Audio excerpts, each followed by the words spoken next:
आज का कार्यक्रम के बारे में बताइए। सबसे पहले तो हम आपको धन्यवाद देते हैं और आपके चैनल के जितने भी श्रोता हैं उनको हम प्रणाम आदाब सलाम करते हैं कि आपको धन्यवाद इसलिए देते हैं कि आप इस कार्यक्रम में लगातार कहीं ना कहीं आप पहुंच रहे हैं और देख भी रहे हैं कि कार्यक्रम किस तरह से हो रहे हैं। तो बाबा साहब का जो है कि विचारों का जो है कि लोगों के बीच हम लोग रखने का काम कर रहे हैं और इनके ही विचारों से समाज में जितने हमारे दबी पिछले लोग हैं उनके विचारों को हम लोग समझाएंगे और ये आरएसएस का जो विचारधारा आज देश में जो बढ़ रहा है उसको जो है कि बाबा साहब के विचारधारा से ही हम लोग रोकने का काम करेंगे। इसलिए मतलब ये 2024 में मतलब हम लोग को खदेड़ कर भगाना है इस देश से, मतलब आरएसएस को, और समाजवादियों की जो है कि सरकार लानी है।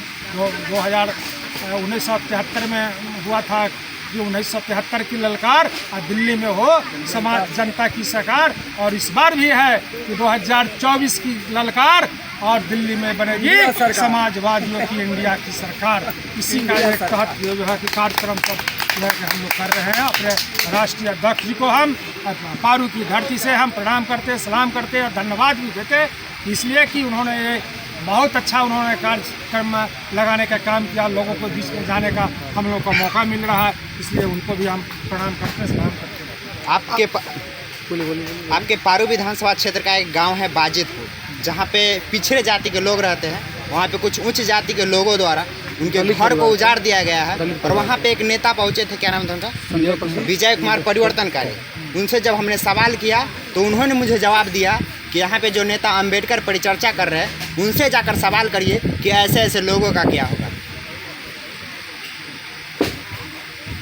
बाजितपुर गांव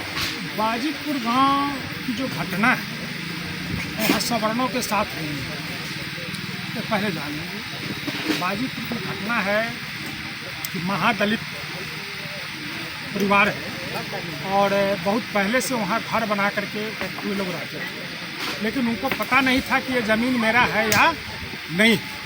वो ज़मीन पिछली जाति का ही ज़मीन है। जब माफी वगैरह हुआ तो ये बात माफी से जो ज़मीन जो है तो वहाँ के बगल के उनके जो पड़ोसी हैं उनका ज़मीन जो है कि वो निकल गया।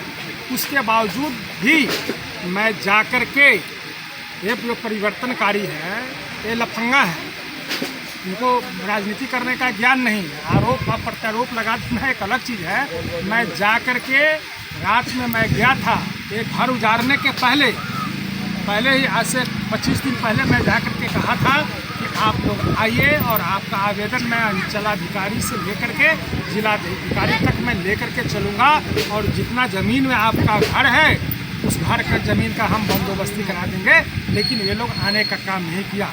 वहाँ के मुखिया हैं राष्ट्रीय जनता दल के राजा पासवान जी, उनको भी मैं कल फ़ोन करके बोला है कि आप लोगों को लेकर के आइए, ज़मीन जो है कि हम लोग जो है कि सेटलमेंट करवा देंगे।